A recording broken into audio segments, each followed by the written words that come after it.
the second part of our lecture is a continuation for the earthquake lecture. Before we proceed, we just see this educational video from the internet that يعني summarizes يعني what we have just said, but in a way that you can see in front of you. Let's start this video. Now, this is the shape of the Earth. It consists of at least 20 pieces of plates. If these plates move relative to each other, these tectonic plates, so this is the shape of the movement, either moving like this along the fault plane. Three types according to the boundary. Convergent, this is how they bump together.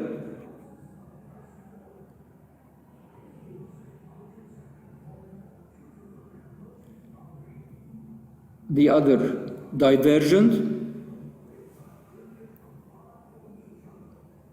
And this is the start of the seas.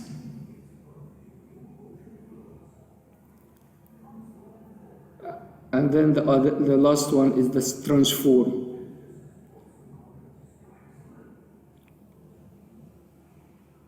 This is the end. Now we go to the remaining part of the lecture, which is where this earthquake happens. We've just seen in the video that the bumping between plates generates a lot of energy, and according to the place where this energy is released, I have earthquake. I may have earthquake at this early depth, or I may have earthquake here, or I may have earthquake there.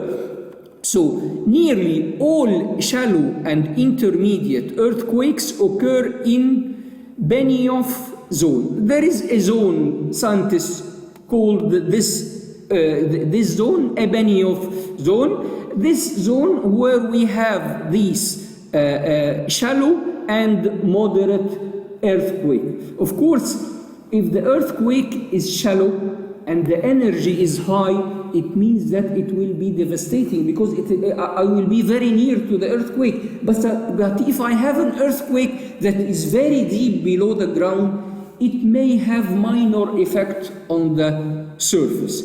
So these are the shape of the, of course you have seen this in the video in motion, but here it's just how when they collide together, I either have earthquake here, this is shallow, this is intermediate, and starting from here it would be deep earthquake. Here, if you look at the distance, 670 kilometers, we are speaking about very deep places. Now, what we are going to discuss here may help scientists in the future. It is already helping them now a little bit to anticipate the start of an earthquake, but maybe in the future it would be much more accurate. We said before, when we were studying maybe in the first lecture, that we have the shape of the earth. We said that the inner core is part solid inside, and here we have liquid. And we said that there are two types of wave. Some waves we said about the P wave and the S wave before. We said that some waves cannot, the P wave cannot propagate. Why? Because the P wave, the S wave cannot propagate. Why the S wave cannot propagate? Because it is shear. liquid does not have any shear strength. So any shear wave will stop when it reaches water. So if I have here a place where an earthquake starts, when this earthquake starts, there are lots of waves, P wave and S wave, each one propagating in a different, with a different angle. But when the S waves starts to reach this point, they stop. Why they stop? So all of these locations, we cannot have S wave. Why? Because I'm facing now liquid. But once I proceed here and there, the S wave will continue. So if I am having different stations along the surface of the earth, where do I expect to record P waves and S waves? And before I say this, I have to give you another important information, is that the P wave, which is the pressure wave, it is faster than the S wave. So if I am at a location here and there is an earthquake here and I started to record this earthquake, I will first record the P wave and then I will record the S wave. So there will be always a lag between them. Imagine that you have two of your friends. One of them is very quick and the other is a little bit slow. If someone arrives, one of them arrives and then the other arrives in few seconds, it means that they both were just traveling a small distance. But if you find one of them arriving and the other arriving after 1 hour, the first thing you will tell you started from a very big distance away. So the more the distance, the more the lag time between the arrival of the two persons or the two waves. So this is very good for us, because if I know the lag time between the P wave and the S wave, then I can say from where they propagated. I know the velocity of the P wave and I know the velocity of the S wave. Using these two velocities and the lag time between them, I can tell you that this wave happened at a distance of, say, 100 kilometers away. So this is one information. So let's first look at this all around the earth. From here to there, I can record P wave and S wave, and with a time lag. Here the time lag will be small, here it will increase till I reach this point. This is the maximum time lag, because this is the maximum distance where I can record both waves. Then take this inside. Let's leave this now. Take this inside. I said that for this wave to proceed along the core of the earth, it has to be pressure wave. Shear waves cannot propagate. So here I can record only P wave. So this is at this location, I can record only P wave. But I have a distance here. From here to there, it is between 105 degree and 140 degree.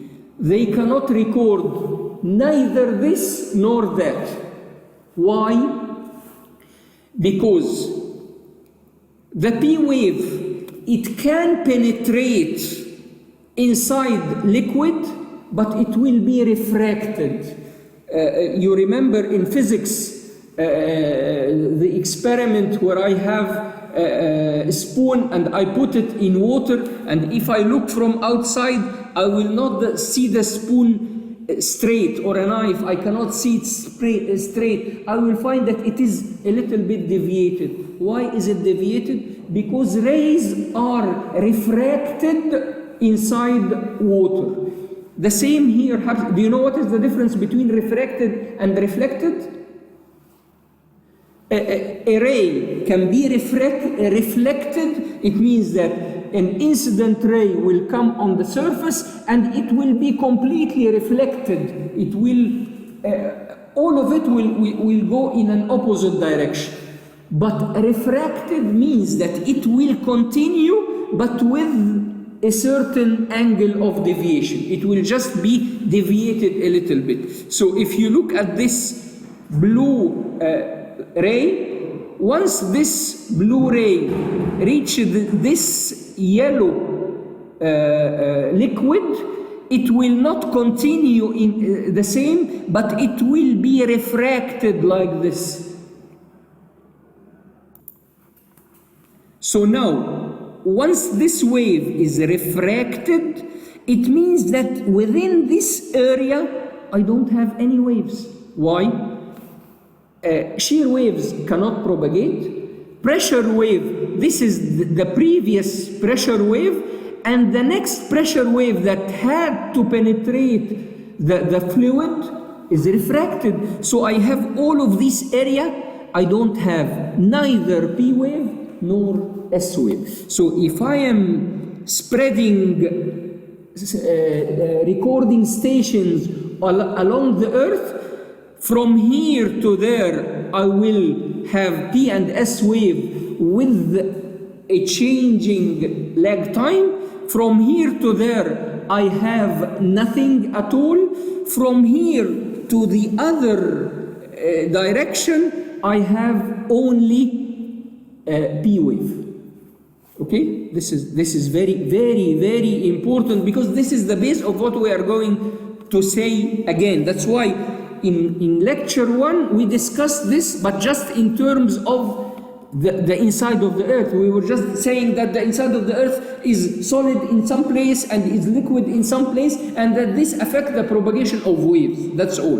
Here we are going now to concentrate on which wave propagates, which does not propagate, where, from which angle to which angle, and so on. Now let's try to locate the earthquake. This is what we just said. I have an earthquake here. We are speaking about what P wave and S wave are both body waves. So they propagate from the focus, not from the epicenter. So they propagate from the inside of the crust. I have now two waves. I have a P wave, which is this red wave, and I have S wave, which is this blue wave. I have a time lag between them. So if I'm having a seismograph at this station, then this seismograph will draw this shape for me. I will have here P wave, I will have here S wave, and if you see here, this is something called a surface, because this seismograph is not dedicated for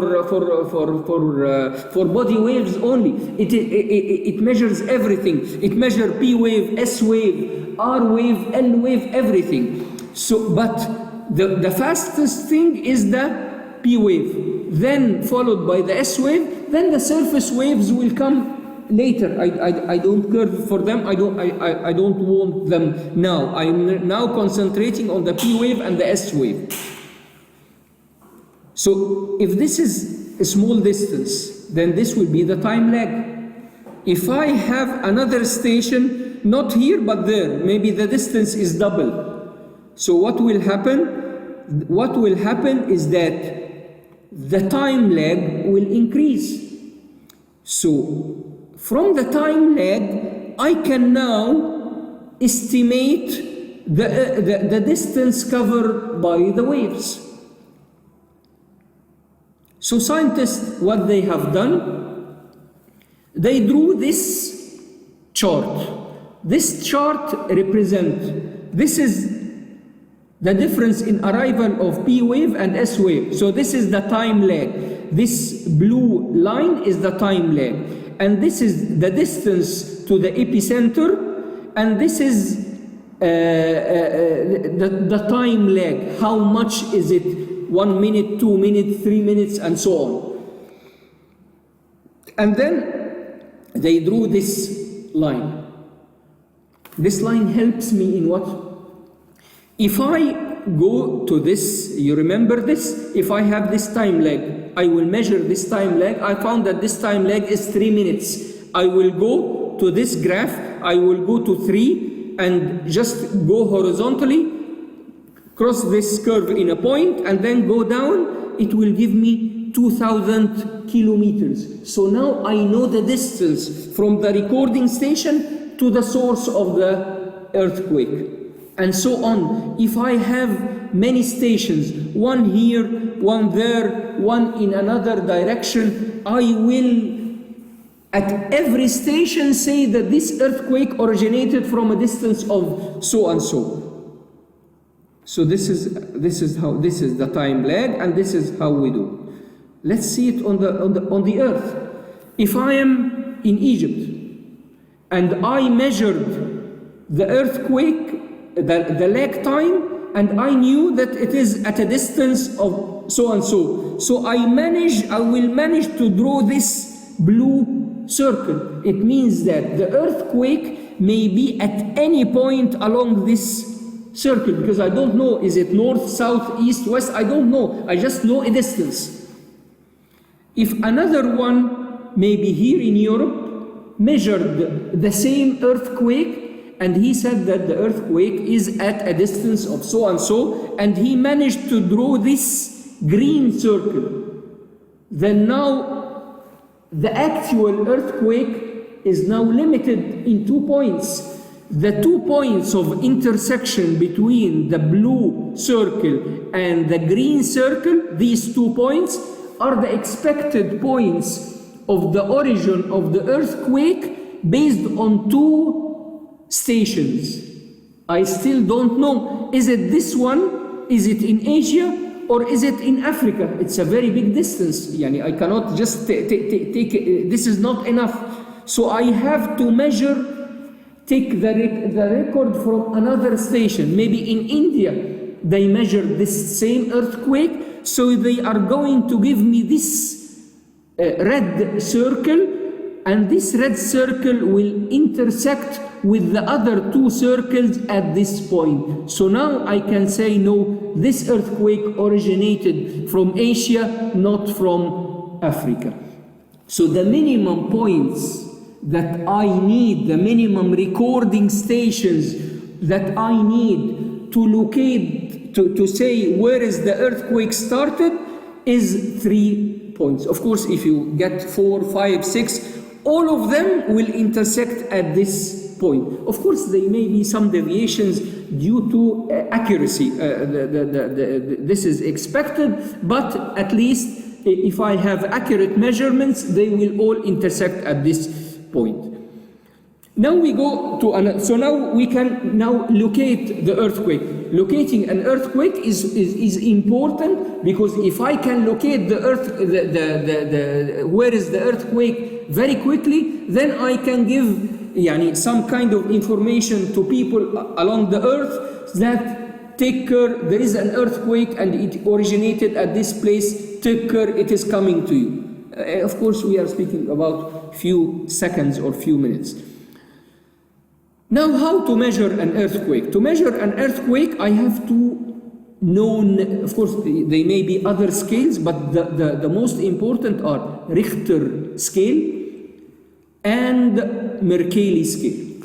Mercalli has two scales, actually, Mercalli and modified Mercalli. We are not going to go deep like this, because for us, Richter is the most important, followed by Mercalli as a concept. We take it as a concept. Let's just discuss this magnitude of earthquakes. The magnitude of earthquakes may reach a value of 10. Of course, we did not have an earthquake of 10, because if I have an earthquake of 10, it may be doomsday, and it's the end of the universe, because it will be devastating a lot. But usually the maximum earthquakes, here is the major earthquakes, it is between 7 and 8. So Richter scale measures the energy released at the source of the earthquake using log of wave amplitude. If I'm measuring the amplitude of the wave at the epicenter, it means that in any place they measure this earthquake, it will be the same. Because if I'm saying that I had an earthquake at this location and the amplitude of the wave was so and so, anyone here or there or here will measure it the same. So if I'm speaking about an earthquake, I can say that it is Richter scale. If I tell you that today there was an earthquake in a certain place and it was magnitude of 6 on Richter scale, I expect that it will be 6 in all recording stations. If somebody says 6 and somebody says 6.5, it means one of them is not correct or both are not correct, and the correct number is the average. So this is for Richter scale. For Mercalli, it is different. Mercalli measures the effect of the earthquake on people, environment, and Earth's surface. So it is a different way of measuring the earthquake. I don't measure it by the wave amplitude, I measure it by the effect of it. What does it mean, the effect of it? I mean, whoever who put this scale for Mercalli or modified Mercalli, they said that if you find cracks in the building, it means that this is a strength of so and so, say 3. If the building starts to fall, it is 4, and so on. Is the effect of the earthquake the same everywhere? This is a question. Is the effect of the earth? Yes, it is not the same, it is different. It means that according to Mercalli scale, if I measure an earthquake in Egypt, I will get a number. If I measure it in UK, I will get a different number. If I measure it in Japan, I will get a completely different number. So according to Mercalli scale, for the same earthquake, I will have different values. This is normal. That's why people sometimes get confused. How come you said an earthquake of 6 and it is in another place it is called 5? How come? Because here it is 5 according to Mercalli, but here it is 6 according to Mercalli. But both will give the same number according to Richter scale.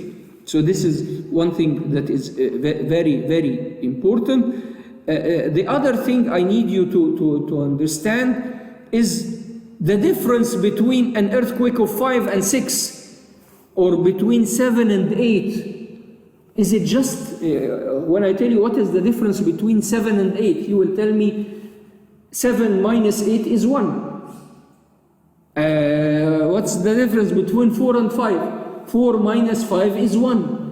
Is the difference between 4 and 5 the same as the difference between 7 and 8? No. 7 and 8, the difference here, each level indicates 10 times the amount of shaking and 33 times the amount of energy. It means that if I tell you that I have an earthquake with the magnitude of 6 and somebody else say it is 6.1, the difference is not really 0.1, it is 0.1 multiplied by 10 in terms of the effect. So that's why 6.1, 6.2, 6.3, these are, it's not, it's the double. It's completely devastating to have this small number. So the difference between any number between 7 and 8 is 10 times. It is not just 1 degree, it is 10 times more. So in this case, according to Richter scale, we have to be very accurate because 6.1 is not like 6.5. 6.1. We cannot say that this is just a decimal number. It's not just a decimal number. It's a big number that we have to take into consideration. Here is this graph is very important because it relates the magnitude of the earthquake with the magnitude of normal things, with things that popular things that we already know. Hiroshima bomb. Hiroshima bomb is similar to an earthquake just above 6. This is an eruption of a volcano called St. Helens. This eruption caused a shaking that was something very near to an earthquake of 8 degrees. Here's the world's largest nuclear test.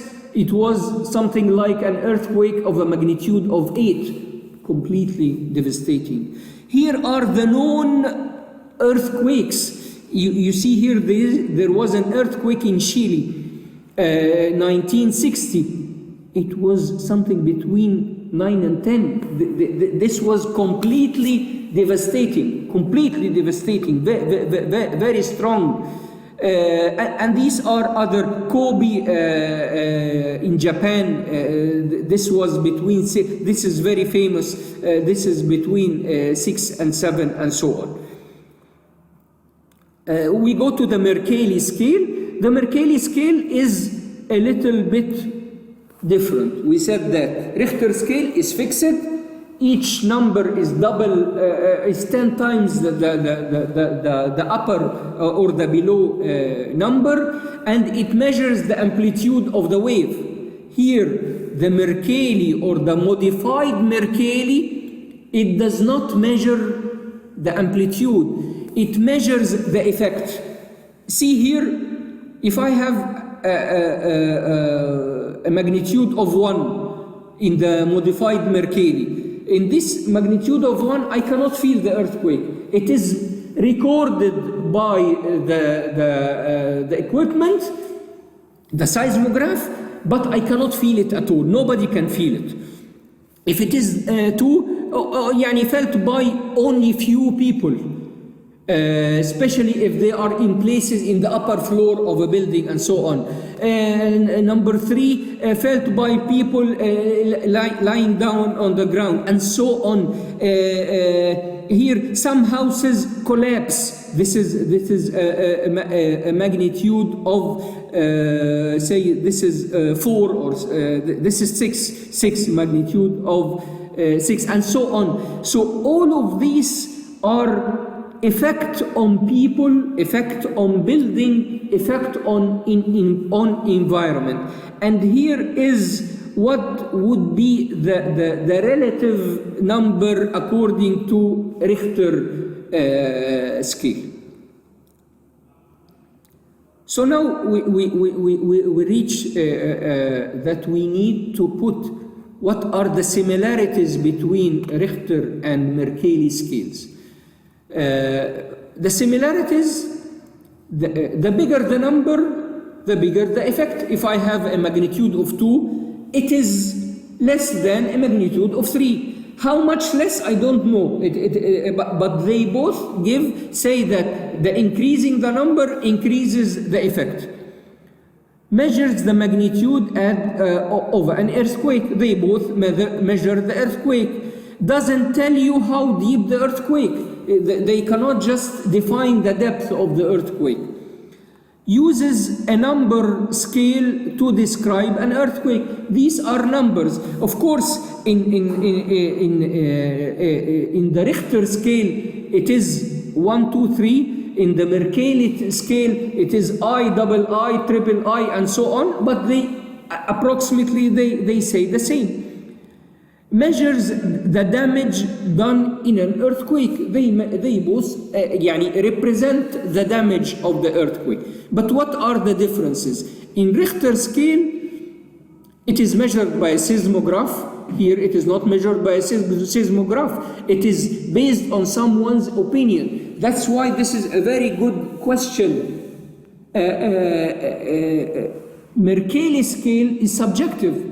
I may go record few features along the city, and I say that this is a magnitude of 4 according to Mercalli. Somebody else would go and say no, it is 3 according to Mercalli. He witnessed something different, and he had a different point of view. So Mercalli scale is subjective. Each one depends on what you see and how you judge what you see. For the Richter scale, each number increase represent 10 times the size of 10 times the size or 30 times the energy. يعني the difference between steps is very big. Here it's just each step give you a certain description different than the other. Here we uses 1, 2, 3, as I said. Here we use the Roman numbers. In Richter, uses just one number to describe an earthquake. This is very important. If I have, this is very, very important question. If I have an earthquake and I measure it with Richter scale, I should find only one number along the whole earth. Any other number is either wrong or my number is the wrong, or both are wrong. But in real life, it is just one measurement. But here, it is different. It is subjective. It differs from one place to other. Here can be different, useful for comparing different earthquake. Here, it will not be good in comparing earthquake, but it is very good for emergency crew. If I belong to an emergency crew and I'm going to a place, if they tell me that this an earthquake with a magnitude of 4 according to Mercalli, then I expect what I'm going to find. I will find buildings collapsing or not. I will find people falling below the buildings or not. I will find cracks or not, and so on. Now we go to an easier part of the lecture, which is what is the effect of earthquake. The effect of earthquake, we have 3 effects for the earthquake. Of course, you have seen it before. It's either shaking of the rock or shaking of the ground, something called liquefaction of loose sand, and last thing is tsunami. In this photo, you see this is the shaking of the ground. This is an earthquake happened at this location. The ground shake or shock, and what happened? Building collapsed. Here is something called liquefaction. What is liquefaction? You are going to study liquefaction when you study soil mechanics, but it means that the shear strength of the soil suddenly disappears. Suddenly, the water inside the soil carries everything. So it means that suddenly the building finds itself, instead of being standing on soil, it is just as if it is standing on water. By the way, this happened in Egypt in 1992 earthquake in a place called Dahshur, where they found water coming up and everything on top of the water, on top of the soil going down at this location. So similar to this famous photo for an earthquake, this is the effect of a liquefaction. The soil is standing as it is, nothing happened except that suddenly what is carrying the building is now the water, not the soil. So what will happen? Each building will fall in a different direction. One will fall in front, the other in the back, and so on. One may not fall. It depends on how much it was affected. The third effect is the tsunami. What is a tsunami? You remember the tsunami that happened a few years ago, or maybe decades ago? What happened during this tsunami? What we have seen is just, or in the, of course in the videos, that big waves coming to the shore and taking everything with it. So what happens really? What happens is that you have an earthquake in the middle of the ocean, very far away.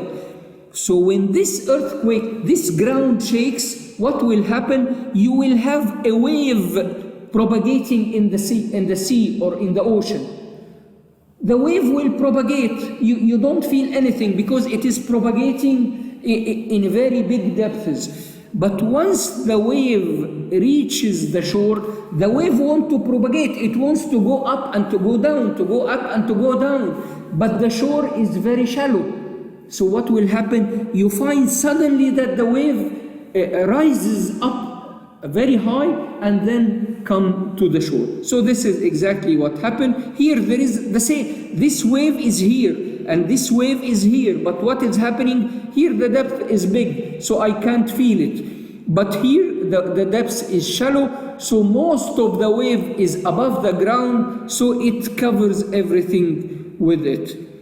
Last thing in this lecture, is it possible that we can predict earthquake based on what we have studied so far? Is it possible to predict earthquake? No, take it from me now. You cannot predict an earthquake. When you find some people saying that next year there will be an earthquake in this place, or next week, or next maybe week, a few days, this is more or less expectations. It has nothing to do with calculations or rational expectations. They are just saying something. If it happens, he will come again and say, okay, I told you that there will be an earthquake. If it does not happen, people will forget and nobody will tell him, what did you say? So, but what can we so far predict? Imagine that you have an earthquake here. This is the epicenter of the earthquake along this fault. So there will be a wave. We said that the P wave will go first. If you can concentrate with this photo, this summarizes everything. This is the P wave, and this is the S wave. It is following it because the velocity is less. Once it go to this first station, the sensor will sense the P wave, and then it will sense later the S wave.